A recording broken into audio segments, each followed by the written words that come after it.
कि तू वहां पहुंची हुई है। मैं जानती हूँ माँ जी कि मैंने आपकी आज्ञा का पालन नहीं किया और आपके मना करने के बाद भी अपने पिताजी को देखने गई, लेकिन मैं क्या करती माँ जी। एक बेटी का दिल अपने बीमार पिता को देखने के लिए तरस रहा था और मैं खुद को नहीं रोक पाई।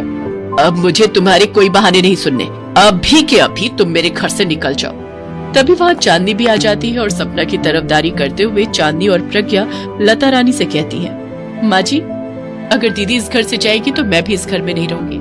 माँ जी हमने आपको बहुत प्यार और सम्मान देने की कोशिश की, लेकिन लगता है कि हमारी कोशिश कभी कामयाब नहीं होगी। दीदी बिल्कुल सही कह रही है, आप हमें अपने परिवार का हिस्सा नहीं समझती और न ही हमें अपनी बहू मानती है। इसके बावजूद हम तीनों आपको खुश करने की हर कोशिश करती रही, लेकिन उसके बदले में हमें क्या मिलता है आपसे।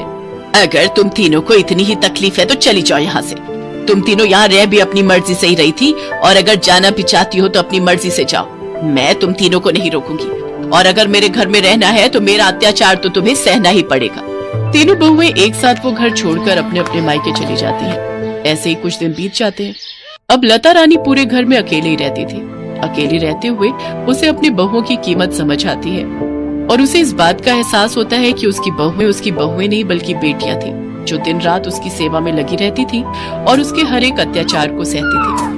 मुझसे बहुत बड़ी गलती हो गई जो मैंने अपनी देवी समान बहुओं को इस घर से निकाल दिया। अरे मेरे पास अब दिन ही कितने हैं, बुढ़ापे का शरीर है, आज हूँ कल नहीं। ऊपर वाले ने मेरा पूरा परिवार तो पहले ही खत्म कर दिया। अब जो कुछ भी थी वो मेरी बहुएं ही थी। कम से कम मेरा ख्याल रखती थी, समय पर खाना देती थी। मेरे हर अत्याचार को सहने के बावजूद भी मुझे अपनी माँ ही मानती थी। मैंने जो किया वो बहुत गलत किया। अब मुझे अपनी गलती का एहसास हो गया है। मैं अपनी तीनों बहुओं को आज ही घर वापस लेने जाऊंगी। इसके बाद लता रानी उन तीनों के मायके जाती है और उन तीनों को वापस अपने घर ले आती है।